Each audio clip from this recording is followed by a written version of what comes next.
you doing, Jonah? Long time no see. I know, right? I'm good. How are you doing? I'm good. Good. Just moving, keeping on, keeping on. So, I know. so I thought today's topic was really, really humble and not pretentious and very the meaning of life. Thought we start off I, light. I thought we'd just jump into being pretentious and kind of just prove how pretentious we can be. Well, I think we did it with picking the subject. Yeah, So yeah, I don't know how pretentious you really can get by saying, "Well, let's have a podcast about the meaning of life. Let's have us two." yeah. Well, I mean, The you're probably better audacity. equipped than I am. Yeah.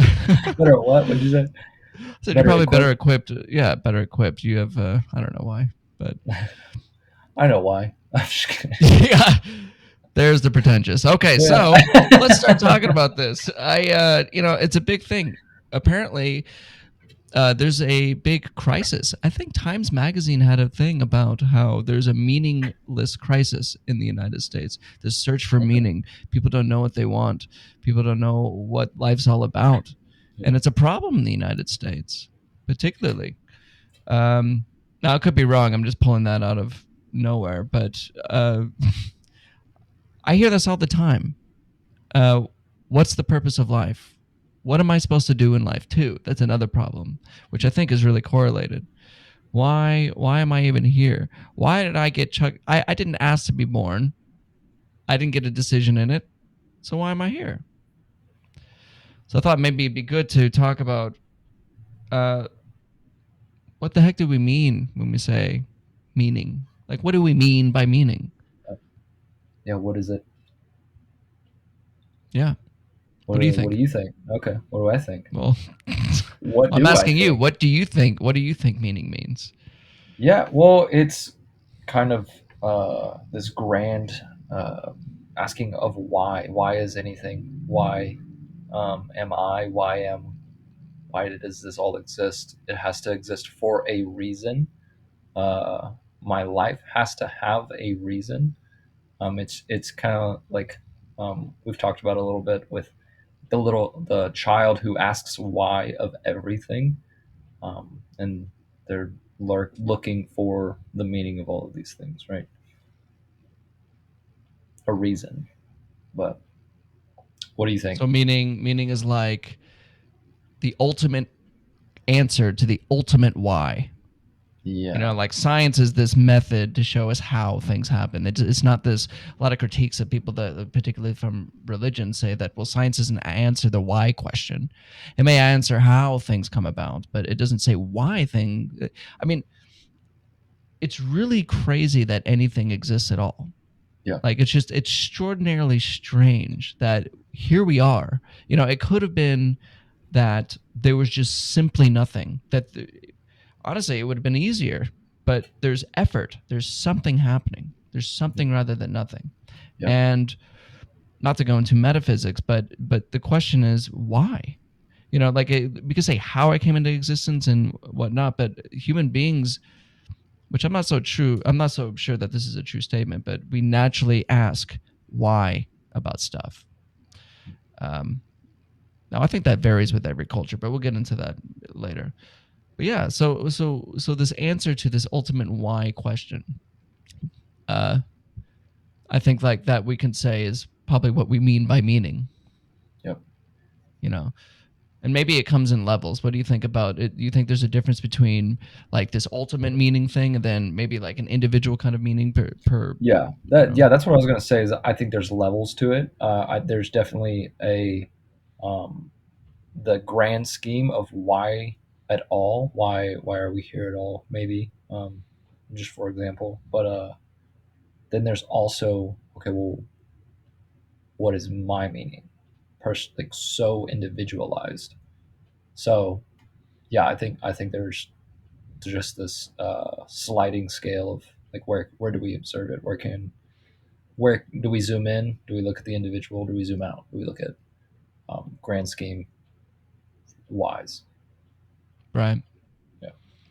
And in a way, asking the question, why am I here, is kind of an ultimate question too. Yeah. It doesn't just mean that when I ask why am I here, a lot of the times we'll want to tell the story of why I'm here, where I was born, what was the situation that I grew up in, what experience brought me to this point in life. That's one way of saying it, like the story of my life. Well, Then and there's like, I usually, well, I don't know. I don't, if I were to ask somebody, well, what is the meaning? What is the meaning of your life? What is your purpose? Um, I don't think they normally tell me their story unless it has, um, like how they grew up might have a significant impact on what they view as their purpose in life. But it's usually, it's actually usually they're looking for it. what do you mean? Well, they're trying to derive it from something. Oh, I see. Yeah. They're going around and asking the question, what is, why am I here? Why am I here? Why am I here? And looking for that answer in things that don't have the answer usually. Right. Like asking why am I here is assuming that that is answerable, Yeah. that it's something out there. There's some purpose, you know. And of course, we see the answers to this everywhere. You go to Yep. every culture, every honestly, even way back in human existence too. Even Neanderthals had some sort of uh, meaning in some sort of. They even buried their dead in graves and like ceremony, so they had some sort of idea of possibly the question why. Yeah. What is this all about? So yeah, that's very interesting. That's very interesting. Uh, Now, I don't know if we should go into because neither of us are anthropologists, but why and where the meaning thing comes from. But I do like what you say because it is assuming that there's an answer when we ask because what is it all about? You know, Yeah. it's extraordinarily strange that anything exists at all. Like here we are, we're human beings, Yeah. and like that's a name we give for this extraordinarily complex series of events and processes and patterns that are utterly barely explainable through the language that we have now. I mean, we are this complex organism and we evoke the universe through our senses. And why? So Yeah. it's like obviously there's some sort of importance. And I think that's maybe another aspect to this whole question of what we mean by meaning is that it gives a sense of importance. Because if we ask the question why, we want to know if we're important. I don't think we want to know, well, you're not important. Like a lot of people interpret science as being that kind of answer, like, oh, the why Yeah. means, well, you're just not that important. But, Yeah. The question of significance versus insignificance comes up. right. I think that's really because we die. Yeah. And death kind of makes all of these motivations come up. Yeah. And so when we search for meaning, that's what we're trying to talk about. We're trying when we what we mean by meaning is the why answer. Yeah. So, anything else you want to add to that point? No, that I'm was curious about. eloquently put. So You're we're curious yeah. about. Well, I'm curious about like if if that's true. Like if we were, it would be nice to see if we went on the street and asked a whole bunch of people, what do you mean when you say meaning? Yeah. Like, what do you mean by the meaning of life? What do you mean by meaning? What do you mean by meaning? Such a philosopher's BS. But what Or you could even what do you phrase it. mean? Yeah. What does meaning mean to you? Right. It's a weird question. Yeah. Yeah. Yeah. Anyway, so that's the only thing I can think of, and I think that we talked about this before we started. Is that it must be the answer to this why, this big Yeah. why or small why, but it means it is the answer to the why question. Now, the next question I have is asking why a good idea, or maybe I'll say it differently. Do you think that there is a meaning to life? Um, uh, we talked a little bit about this, but I don't think there is an innate meaning. I don't think that it is something that is found and derived from like what's observable, perhaps. Um, I think it's more of a individual uh, insertion into your life, right? This creation of meaning, giving meaning to things. So you think that like meaning is something we make up? Yeah. Well, it's like this just came up when a second ago when we were asking if we were to ask people on the street, what does meaning mean to you, or what do you mean by meaning? There's no real like tangible answer to even that question because everybody's going to say something differently, and it's this I don't know, this funny illustration of exactly what I think meaning is. It's like we're giving meaning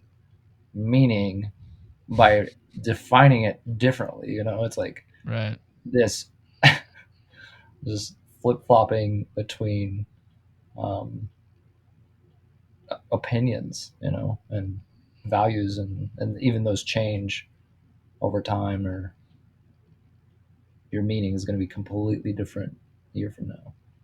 Right. How you would answer that question?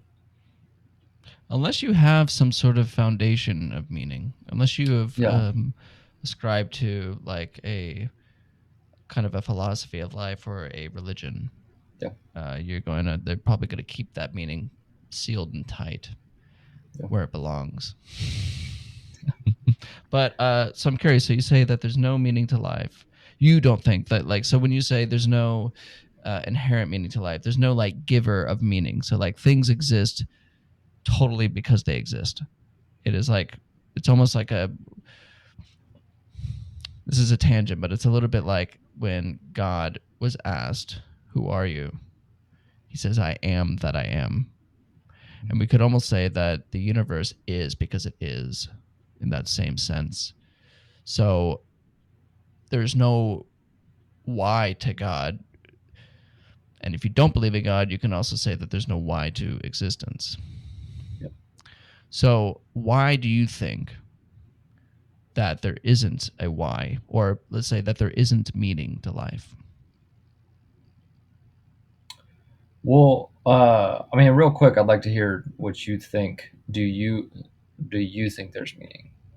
No, Yeah. no, I don't. No, I don't think that there's meaning to life, and I am actually extremely happy that there's no meaning to life. And I'm sure we'll get to that in a bit, but Yeah.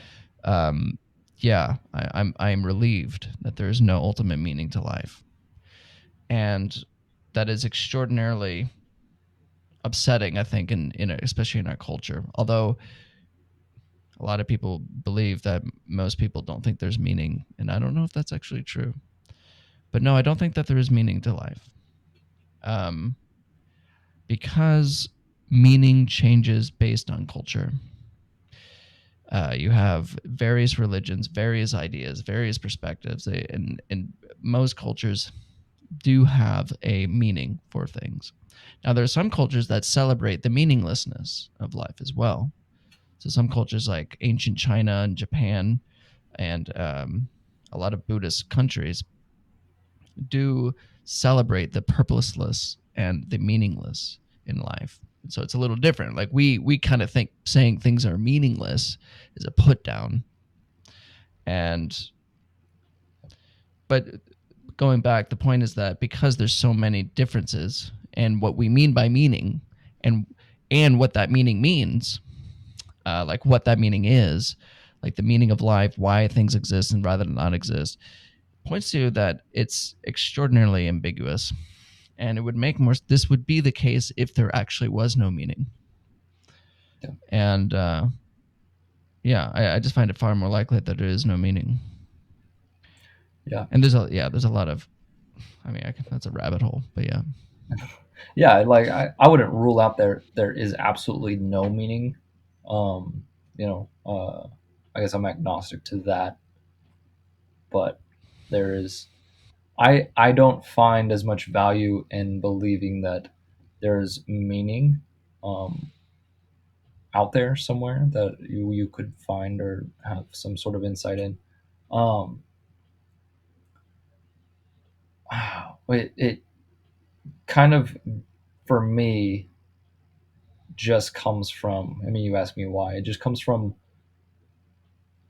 I was given um, like my name, and then we've named trees, we've named this desk that my stuff's on, this computer. We have given meaning to all of these things, and so it's real easy to then kind of come to this conclusion that there is a meaning, and then something had to have given this all meaning.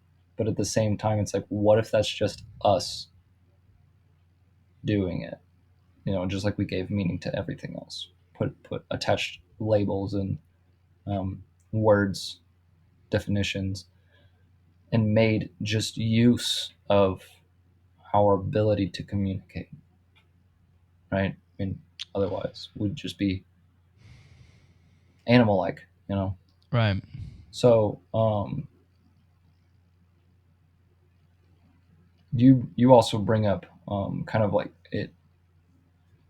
What'd you say about when we say there's no meaning? Like in our culture, it's like a negative thing. It's perceived, but it's perceived negatively because of it's held within the framework that um, there is meaning. That realization or the comment that there's no meaning is held within this structure that you've built up. You have this foundation of life has meaning. I have meaning. I was given a purpose. And so when you are introduced to an opposing idea, you just experience resistance because there's just such a deeply ingrained view that there is meaning. Right. It's not Yeah, that it's there's a large bad thing. contrast. Yeah. Yeah. Yeah, and that's definitely correlated to the religions of these cultures. Um, I mean, Christianity, Judaism, Islam are completely. It is all about the story. It is all about the meaning of life, Yep. and these religions claim to have the meaning of life, and the meaning is a story that you must believe in. Um, at least in Christianity. Now that's painting it with a broad brush. But when we grow up in a culture that has everything is meaning, everything is about your purpose in life and whatever God you have has planned for you. There's a plan. There's a story. And growing up in a culture like that, of course, we're going to have a crisis of a lack of meaning when we start losing our religion, like we had that conversation last time, and we start losing dogmatic things to uh, other dogmas, like political dogmas. We don't have this real reason to be alive as much as we did before because our religions are declining. And that is a put down. Now you go to Buddhism and you go to other forms of Eastern philosophy, like Taoism particularly. There really is no meaning to life at all. In fact, it's a celebration. And specifically in Taoism, the Tao is completely incomprehensible. It is the way things are, and without naming it. And this is a celebration. This is a going with the river of life rather than swimming against it. And that river isn't going anywhere. That's the point. And it's a celebration that it's going nowhere. Uh, Now we're so bent in our culture about where everything's going. Does it have any future? Does it matter? Yep. Like when we say something doesn't matter, we say it has no future. There's no future in it, as if that's as if that's a put down. But to other cultures, it's not. It's a wonderful thing. But yeah, so that's a good point. Is that we find it bad because our religions and are the way. Even if you're not religious in this country, we still are bent on meaning. Everything's still about meaning. It's just our culture. Uh, Yeah. Even if you're an atheist, you could still like be very upset and find no meaning in life and have no purpose and be very out of place and not find comfort in the meaninglessness of things. But uh, but yeah, certainly those I think our religious uh, upbringings are to blame. But Yeah. yeah, Well, yeah, you're, like you said, when we ask, does it matter? It gets back into um, what is significant and what is insignificant. And so, part of the problem is like, where do you draw that line? right, We are constantly measuring. We are constantly um, having a like superior, inferior, uh, not complex, but mentality. And so, in competition, but I was having this conversation with my brother a couple weeks ago, and he brought up the subject of significance versus insignificance, and uh, he said he brought up Steve Jobs, just a random example out of nowhere, and I said, I'm glad you bring that up. It's a great example. He's like, nobody's like, I'm not going to leave the type of wake that Steve Jobs is going to leave or has left. I said, okay, what about his nameless ancestors? What about all of his nameless ancestors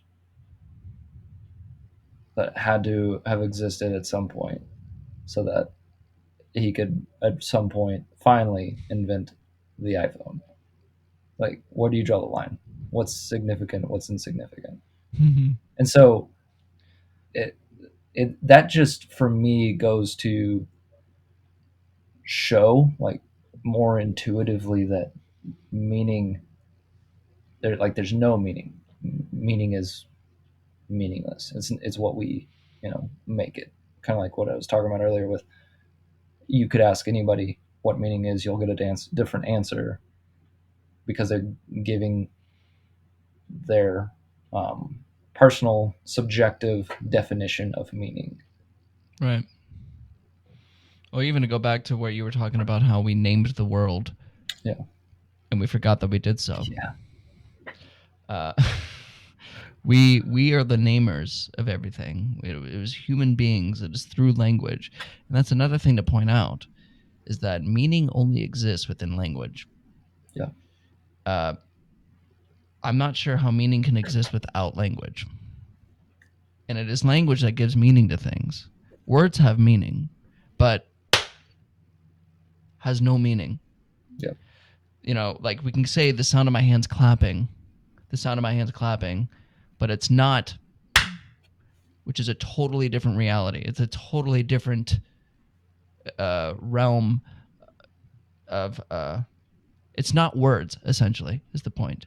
And so when we Yeah. name the world, we forget that we do so. We think that the world must have some sort of ultimate meaning. And then we suffer terribly because of it Mhm. when we can't find it. And so we join religions, we join cults, we join YouTube self-help stuff, you know. Coaching you know, programs and various things. something, yeah, some sort of story, some sort of convenient story to tell ourselves, to put the meaning there. So you ask a we know the answers we'll get from a Buddhist or I'm sorry, but from like a Christian. Like, what's the meaning of life? They know the meaning of life, Yeah. right? It's not like, well, I'm ambiguous to the meaning of life. I'm not really sure. No, they have an answer because religion offers an answer. But it's funny though because it is true, like you said, we named the world. We are the meaning givers. Now, I was actually going to play devil's advocate for a second. So you made the argument that we are the ones who give meaning. We are the ones who, like you were just saying about how we named the world. We've forgotten that we've done so, and so therefore we think that meaning exists in the world. It's like reifying. It's what we call reifying. Is putting a concept into reality. Like meaning is, I think, ultimately this reification thing. However, if this is a bad argument, but it's an argument I've heard, how is it then that a being such as ourselves can, by being the nature of the universe itself, being coming from this universe, gives gives the universe an experience, its experience meaning. How can that being come from a meaningless universe? So, like, how is it possible that you and me, this organism that brings meaning into life, we have meaning and we're capable of creating it? How is this meaning system, this organism that creates meaning, come from a meaningless universe? How is that even possible? So it kind of like a in every in every acorn, implicit in the acorn is an oak tree. Mm. And but it's not, the oak tree isn't there, but it came from an acorn. And in the same way, implicit in the universe before human beings showed up, there was meaning by the very nature of us bringing meaning to it. Now, that was a terrible argument, but I want to hear your opinion on that. Repeat the last part. By About the acorn? well, it was after that. Wait, so before you said before So humans. the argument is we are the ones who create meaning. The universe doesn't have meaning. Yeah. How is it then that beings such as ourselves that came from the universe, like a rose from the rose bush, don't have meaning? It came from a meaningless universe. Yeah. Maybe that's our meaning is to. What if Give the meaning meaning to of things. life? What if the Yeah. meaning of life is precisely what is given, and it's not subjective? What What do you if mean? What do you mean by the precisely that? meaning that we give to our individual lives Yeah. is actually the meaning implicit in the universe, Yeah. because we are the universe in a sense. We come from that. Yeah. Well, what I was gonna get at was is maybe that is our meaning is to give meaning. I mean, if you want to get um, if I have to place like an ultimate meaning, it's like, well, I think personally, if there is an ultimate meaning, I don't think there is, but if there is an ultimate meaning, our purpose, our meaning is to give meaning to things. And but then it's just like, okay, well, I just did it there. I just gave the I universe think though, and us an yeah. ultimate purpose. Well, the reason I keep saying it's a bad argument is because it's kind of making a fallacy. It's just an argument I've heard a lot from people. Uh, Okay, but it kind of makes this fallacy, I've never heard and it, the reason I so want to bring it up is it's the fallacy of composition. It's like saying that um, it's saying that because something is one way, then where it came from must also have that same property. okay, It's ignoring the idea of emergence. yeah, So just because a meaningless universe created something that had meaning does not imply that the universe is meaningful. It's to say yeah, it's like saying that um, a brick, like a how is it, because a wall is made out of bricks. Oh, I'm gonna screw that one up. Anyway, but yeah, well, it's just basically a fallacy. It's a composition division fallacy. That just because an attribute exists here doesn't mean that the universe. So like flowers aren't, you know, the universe isn't originally flowers, but it ended up flowering. It's the idea of emergence. So anyway, I just yeah, wanted to hear your response to that, I guess. yeah, I had never heard it before, but yeah, no, with your um, analogy of like the acorn, for example. I mean, that's what was coming up for me is like, I mean, it emerges. There's It's the emergence, oak yeah. tree emerges And it frustrates me because and one of my blooms. favorite, Alan Watts, my favorite philosopher, he'd always say that. He's like, wherever there's rocks, be careful, be careful. Soon people will pop up. I'm like, dude, it's a composition division fallacy, bro. You can't just say that. That's just not how it works. Yeah. I don't think I've ever heard him talk about that one. Yeah, he does. He always says implicit in the universe is human intelligence. That Um, basically that the universe is intelligent because humans are, and that everything is kind of a form of consciousness. okay. This idealism. Anyway, so but it's funny though that meaning just doesn't exist. Yet we're searching for it so strongly. Yeah. So I think this may lead us into another really important thing to talk about, which is what do we do about this search of meaning? In other words, how do we live a good life when we grow up in a culture that tells us that everything is meaningful and we need to learn to put meaning into everything? Now, we also should talk about the downsides of thinking everything's meaningless. I don't mean Yeah. nihilism, and I'm sure you don't mean nihilism either. Or maybe we do mean nihilism, but not pessimistic nihilism. Yeah. you know, Yeah. Well, I think it often manifests at first in our culture as nihilism when faced with that truth. Well, I want to call it truth. That's not a good. I'm think of another.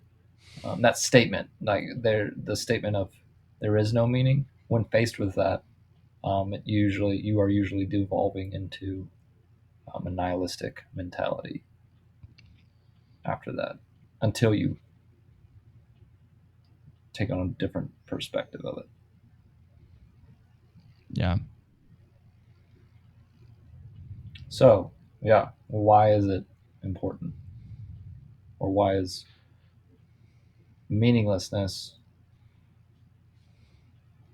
dangerous? Well, you did say in the beginning that you think that, which I want to talk about, is that you said that you think that trying to find meaning in life is not a very good way to live. Yeah. Or you said something along those lines. You want to explain that? Yeah. Well, okay. So I have this illustration.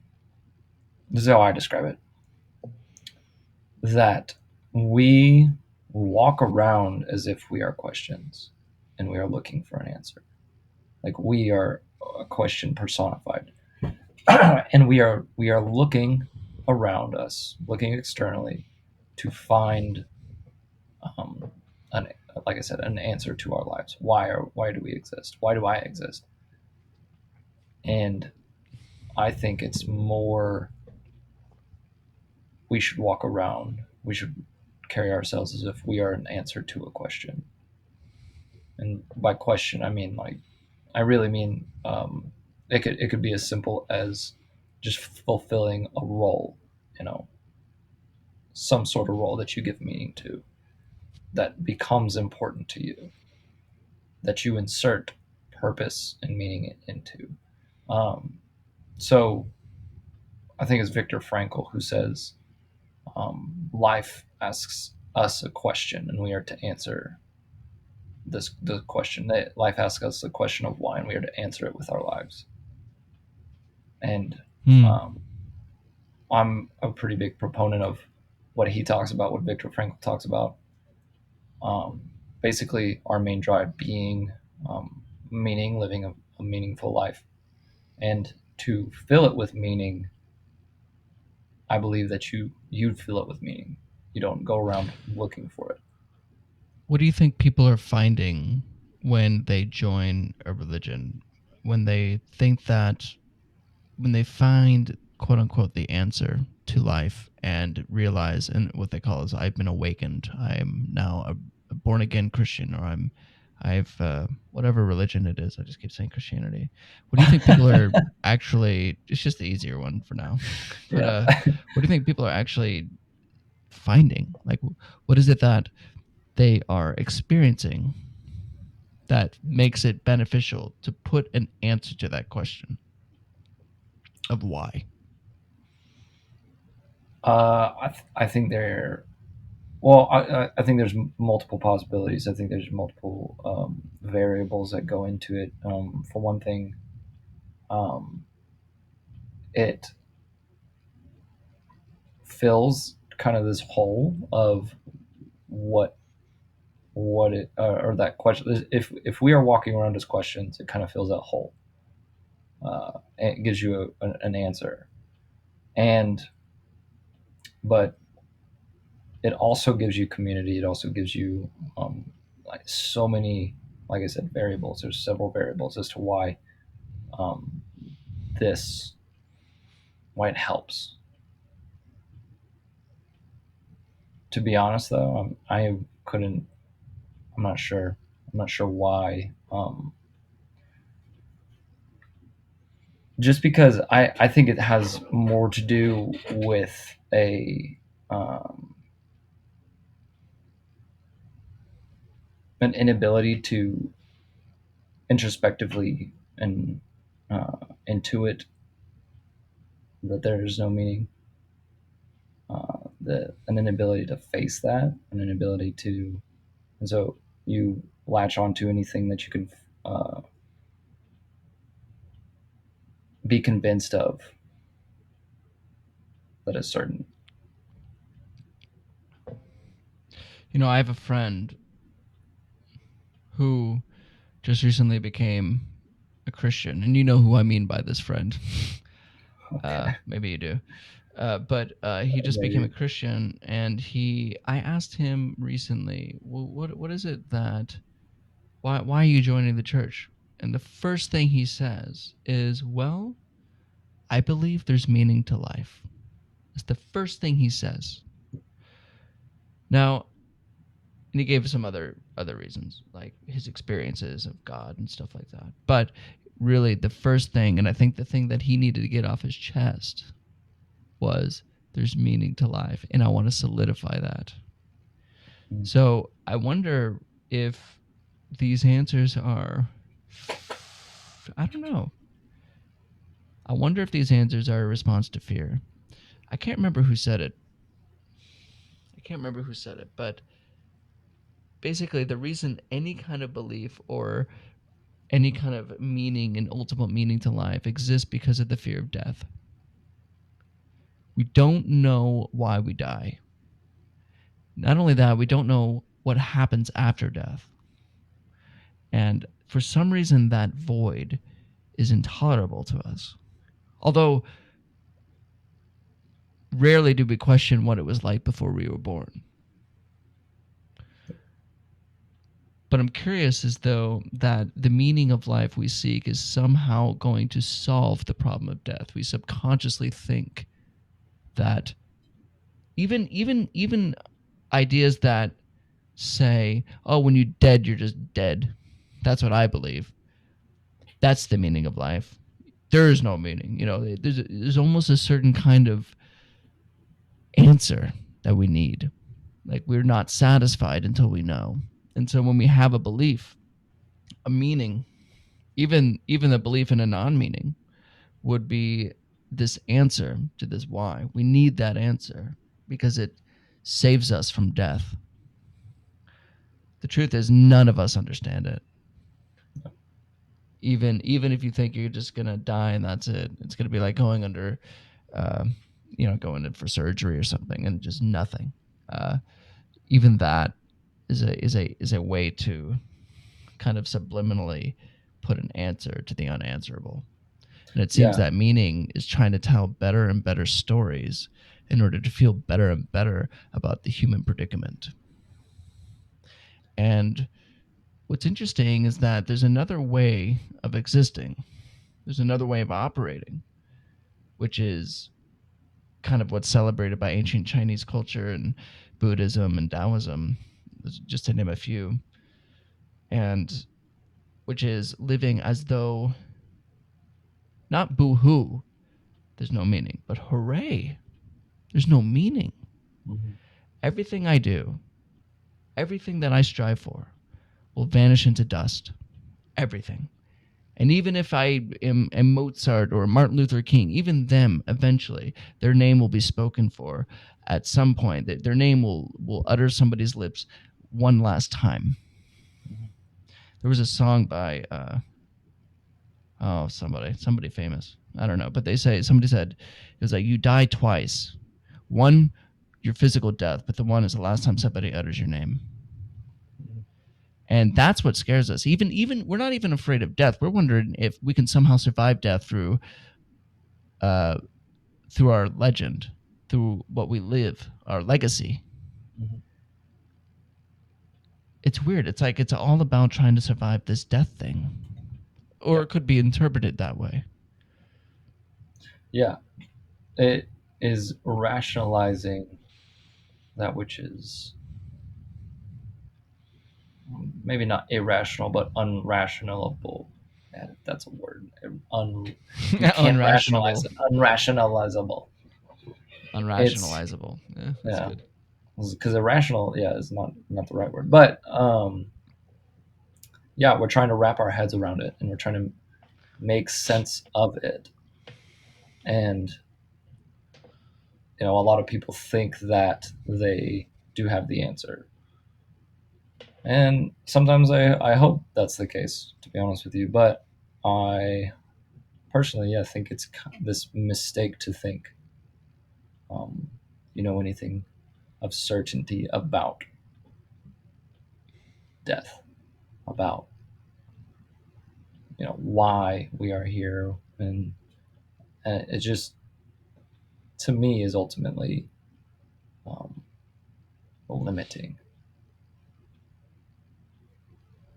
Yeah, I mean, it's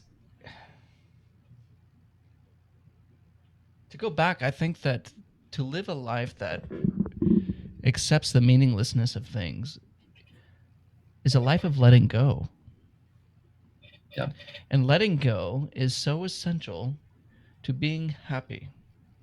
Now, take our dogs and our cats. Mhm. I'm quite certain they don't worry about what is meaningful. Now, we don't have the same physiology of dogs and cats, so I'm not saying that because that makes them happy means it makes us happy. However, it's a good indication you that life doesn't have to have meaning. It doesn't have to be meaningful to be unbelievably significant. Mhm. To me, this moment, totally void of any meaning, is unbelievably significant.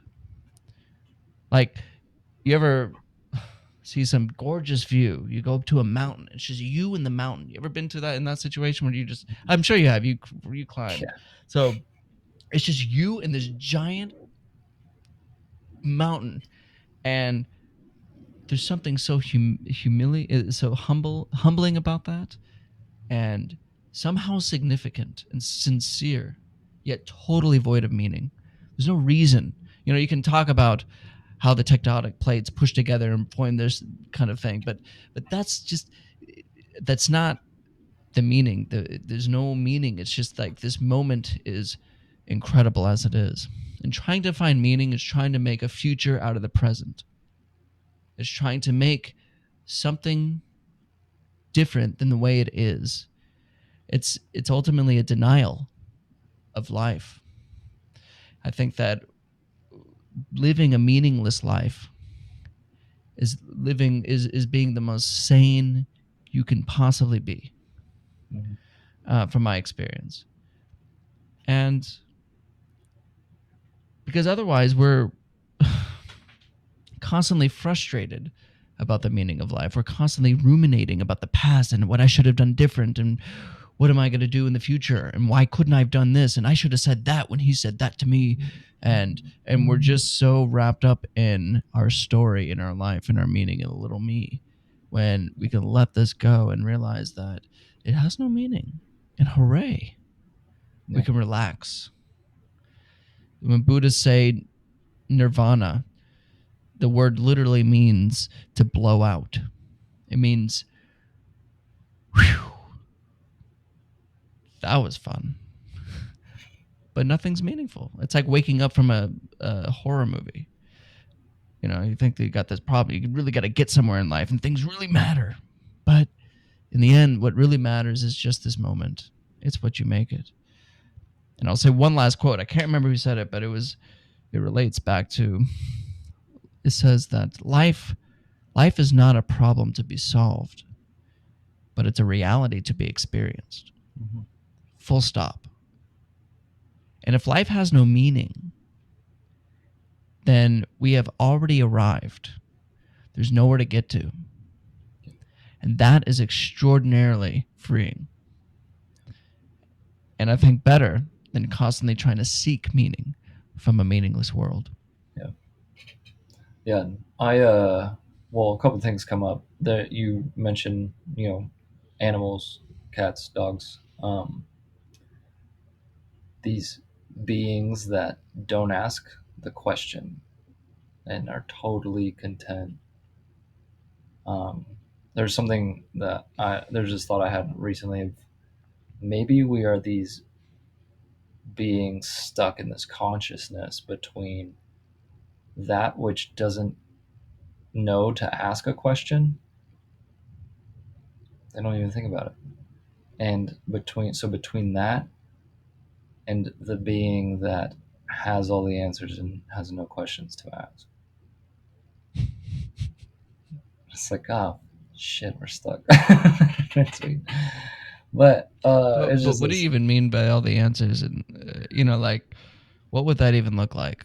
I exactly. I don't Like know. if you were to ask some being, what is the height of Mount Everest to the nearest centimeter or millimeter? And they're supposed to know it. Like they know all the answers, that kind of way of knowing. Like it's just an infinite, it's just words. Well, you know? honestly for me it really goes round. It really goes just right back into like, well, I just know that there's not a question to ask. As opposed to this thing that doesn't know that there's a question to ask, Right.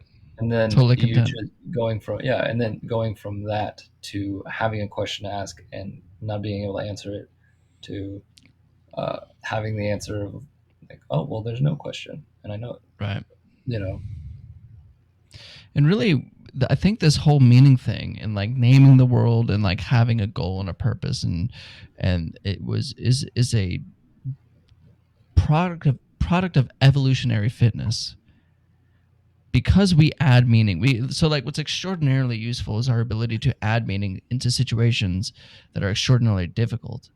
Mhm. um, and that's where I kind of want to shift a little bit to the benefit of actually having meaning in life, because there is a true benefit in telling yourself a better story about your current situation, and that's an evolutionary uh, it's an evolutionary adaptation for survival. Like if we didn't, like let's say you get cancer, you know, and a lot of people when they get cancer and they are told that their cancer disappears, they go through a depression because their cancer was the biggest teacher in their life. Like wow, I'm about to die. What's meaningful in life? Or what's Mhm. the most important in life? And the way we frame or if somebody got cancer and just ruminated how it sucks they're gonna die, then they don't learn anything. So like our ability to frame things and is extraordinarily important. I think that relates to meaning. Yep. So it's not that meaning is a bad thing. It's just that ontologically there is no inherent thing of meaning. Yeah. Like Well, animals. Go on. oh, I mean, if you had another point, you can go ahead. But No, no, no. That's good. well, I was just gonna say that was the other thing I was gonna bring up was because you describe having a meaningless life, which um, I also believe that it's about having a meaning filled life, not a meaningful life, but a meaning filled life. It's like you don't live, and it gets into this like we like in inserting meaning into my suffering, right? In Viktor Frankl's School of Logotherapy. For those listening, Viktor Frankl wrote a book called Man's Search for Meaning. He's a survivor of, I think, 4 concentration camps during the Holocaust, and designed this school of logotherapy, which is basically totally around meaning. And um, he talks about how you insert meaning into these things. The people who could not give meaning to their suffering in these concentration camps were the first ones to go, right? When you kind of have this mentality of, well, why me? You're there's no lesson to be learned there versus having that resilience to say this is an opportunity for me to build myself, basically, right? um, like I took on a serving job when I was in college, as you did too, and I didn't want to be a server. There's no part of me that was like, this is my purpose in life is to be a server. But taking the approach of what Viktor Frankl talks about, it's this is an opportunity for me to be a servant to other people, to make someone's experience here better and memorable, and whatever else you can insert in that. And so it, as we've talked about before, it provides an opportunity to accept your circumstances wherever you are by giving whatever those circumstances meaning. If you can't change them, give them meaning.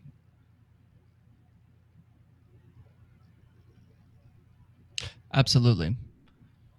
And that's like what we call framing. Yep. Framing your situation in a particular way Mhm. that provides benefit, that keeps you psychologically strong. Yeah, that's extraordinarily important too. When I say living a meaningless life, Yep. what I mean by that is not to, like, personally, I have a lot of meaning in my life. Like, I have certain endeavors that I'm trying to start, and it's because of my past that I'm trying to get these going. Uh, with meditation, I want to teach this to people. It's like I feel like it is my purpose on this planet, that kind of thing. Like it's like this calling, Yep. um, and and that really motivates me. But what I mean by meaningless is acceptance that even those things that are your lessons that are going to teach you, they're going to eventually crumble into dust, and nobody will remember your name eventually. Mhm. And the point about that is that I guess what I mean is living a meaningless life is living a life accepting death and accepting the total and utter annihilation of everything we take to be important and unimportant, but just the Yeah. total annihilation of everything, and living that way, having meaning, but knowing that it's not ultimate, is extraordinarily psychologically freeing because it frees us from why me. Mhm. We could say, why me? Well, it's because I'm here to learn a lesson, and this is a lesson to what I'm going to learn, which is a great thing to say. When you go through difficult times, when I go through difficult times, I know it's just going to take me to the next level. I'm going to learn about how to be a better human being, and I understand, and it's true. However, even I can be the best human being in the world, but I'm going to die. So ultimately, living a meaningless life is having a life totally fulfilled by the present moment and not fulfilled by some future goal that needs to be achieved. Yeah. And we've had that conversation a lot too, but it's utterly important. Living a life of meaninglessness is living a life totally free from the future and the past. And that's what I mean by that. I completely agree with you of how we talk about our life when we're talking to ourselves in our head. It's very important to, you know, like I think I was describing to you recently. Here's an example of how great meaning can change everything. Like I've been going to the gym a lot, and the I've the way I've been increasing uh, my workouts like really well. I've been doing really well at the gym and like pushing myself to the edge. And the way I've been doing that is by telling myself, well, I'm either going to finish what I said I'm going to do. Say if I'm pushing those sliding, can't remember what they're called, but like sledges, like the Mhm. sleds or Mhm. whatever. I'm either going to push this and put on more weight and push it, and I feel like I'm dying at this point, or I'm going to die. Like I am not gonna quit. Like and that's gonna teach me the art of not quitting. Blah blah blah blah blah. But I am willing to die in that moment. When I'm willing to die, like really, really, really willing to die on that floor, right then, there's just no limit. There's like no limit to uh it's incredible. It's this Yeah. huge opening. And so that you know, that is a power of meaning. It's a power of framing. And yeah, even little things too, like if we're frustrated about going to work and I don't want to go to work, like you said, well, it's an opportunity to serve people and live a life of servitude. But also, let's say you're on your way to work and you're just really frustrated at your job, you don't like it. It's really important to frame it and say, this comes from Stoicism, where it's like, well, at least there are at least 5 billion, maybe 6 billion people right now who would give everything to be where I am right now. Like if you're listening to this podcast or if you're listening to this, there are so many people who would give so much to be exactly, no matter how hard our life is and how difficult the things we go through and everything, there's I bet you at least 1 billion people right now on this planet would give everything to be where you're at.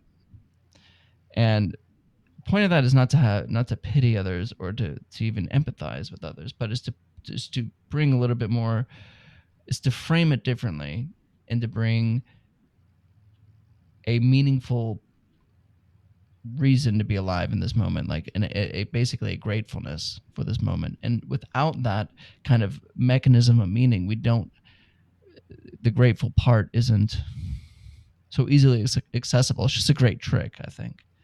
Anyway, Yeah. I was ranting there. Yeah, no, you get well with that last part. I that also introduces a little bit of shame into why can't I be grateful about where I am, and then it's kind of like when you're a kid and you're eating dinner and you don't finish it, and your parents are like, "Well, there are starving children in Africa that would love to have your food." It's just like it is a way of framing it. It's not the best way of framing it, you know. You know, it's like Well, I think you're that. interested. Oh, It sorry. well, it's better to approach it from a position of gratitude, not from a position of shame, right? And so if it's like you should feel better about where you are because at least you're not there kind of mentality, it's like shame on you for not feeling better about where you are. But if you can focus on where you are and having gratitude, then that is the well. I see what you mean. I see what you. I just don't see. Like I understand that point of that you shouldn't take joy the fact that you're not suffering the sufferings of other people. Well, it's You know, like you shouldn't be grateful for your situation because you're not in a worse situation. yeah. Well, it like I said, it is coming at it from a position of shame. You should be you should feel grateful. You I don't. don't know why you think I don't know why you think that. So I could see somebody telling themselves, "Well, damn it, why am I not happy right now? I'm not dying. I don't have a brain tumor. I should be grateful for this, but I'm not." Yeah, Well, saying it that way is different, but I think like truly realizing the significance of the situation, like the reality of the situation, if that doesn't bring you gratefulness automatically, no, I'm not, it's not like you should be grateful. It's just like, wow, this is not a situation for me right now. I'm not hiding from bullets. I'm not, you know, this is really, if I could choose a time to be alive at any point in human history, it really would be this moment right now. So the things that I was complaining about being frustrated about work, become less significant. yeah, it has the opportunity of putting it in to perspective that has that possibility. All I'm saying is that that comparison is not generally the best approach. It's not a comparison thing But it, because it's not like a recognition. It's not like comparing directly to people. Right, like comparison being the thief of joy is looking at somebody particularly like, oh, I want that, yeah, or I'm better than them because they don't have what I have, or I'm happier. Well, good thing I'm not like that. But the only point is that we forget.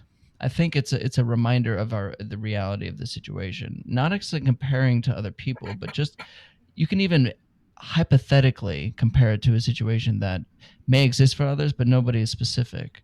Like you could say, well, at least I'm not suffering from a brain tumor right now. yeah, That the fact that I'm alive and not, by the way, so like I am extraordinarily grateful to be alive and not be alive, than not be alive. And most yeah, people who have existed are not alive.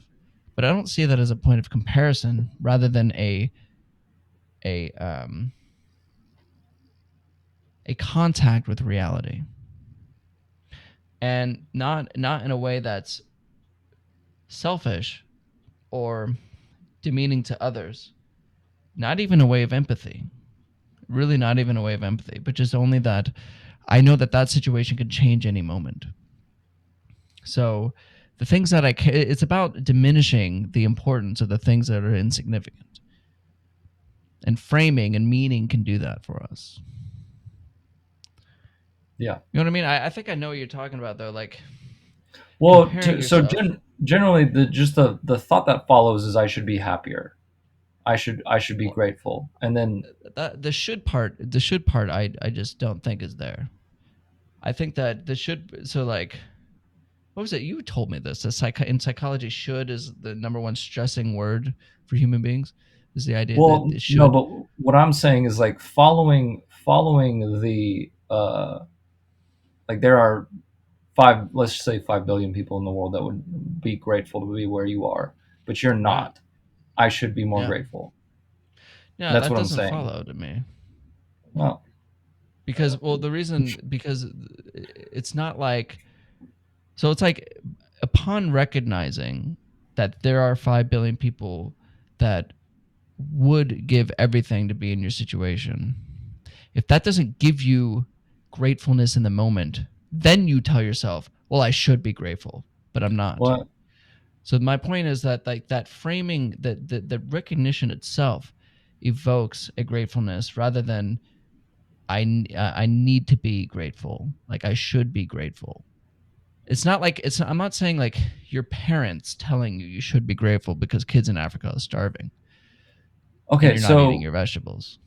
yes, but it is. All I'm saying is like that's typically the line of thinking because most people don't know how to actually escape that suffering. They don't know how to be grateful. Instead, they say they would then go into that line of thinking like I should be happier, I should be more grateful.